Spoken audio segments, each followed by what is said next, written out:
A convention at the DCU Center Wednesday focuses on managing dementia. Attendees were educated on new legislation aimed to help improve hospital care for dementia patients.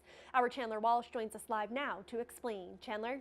Olivia, the Alzheimer's Association says there are 130,000 people with Alzheimer's disease in the state. The new legislation would improve their care and reduce costs.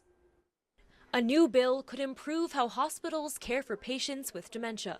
It would create an integrated state plan to treat Alzheimer's disease and require training for healthcare professionals. In the hospital setting, doctors, nurses, other associated healthcare professionals really don't have the training or are not focusing on the cognitive impairment of their patients. The Alzheimer's Association's Jim Wessler says it's difficult and costly to treat patients who have dementia.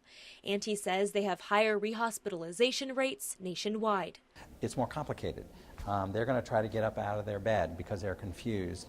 They don't know where they are. They're going to pull IVs out of their arms. The bill would make new hospital guidelines a requirement. The guidelines recommend hospitals develop an operational plan in the next 3 years to identify patients with dementia to better treat them. Which will deal with protocols in the emergency department, in screening, in inpatient care, in staff training, in discharge planning.